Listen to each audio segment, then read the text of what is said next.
It's a problem that started around the pandemic and it's only gotten worse. Animals dumped in a park or on the side of the road after people choose not to take care for them. And it's been happening now a lot in some parts of our area. Iredell County says that the issue has just gotten now way out of control. And as Queen City News anchor Derek Dellinger found out, there's a big effort to address the problem. Neighborhoods like this one in Iredell County have a bit of a secret hiding behind them. Cat colonies, essentially around homes or near homes, around parks or various locations across the county. Now, we should add that these cats are feral. In one way or another, more are showing up. In some areas, they are not hard to spot. Animals, primarily cats, living on their own, like at this property along the Iredell-Rowan County line. The numbers, whether by animal dumping or nature simply taking its course, have grown. It's something that Amelia Schaefer says is beyond anyone's control.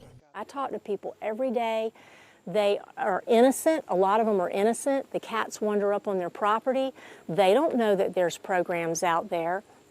Next thing you know, there's kittens underneath a deck or underneath a porch or underneath a shed, and it grows out of control very, very quickly. In some ways, it's kind of always been around, but between the pandemic and people not being able to afford spaying or neutering of pets or adequate care at all, it's a sad reality and one that has had many unfortunate endings. It's all over North Carolina, and it's why North Carolina, little North Carolina, is number 3 for euthanasia in the entire country behind California and Texas.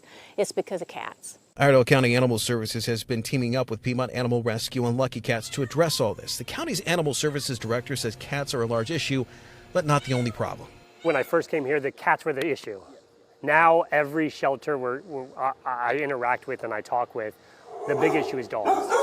Queen City News told you about some of this issue back in 2021.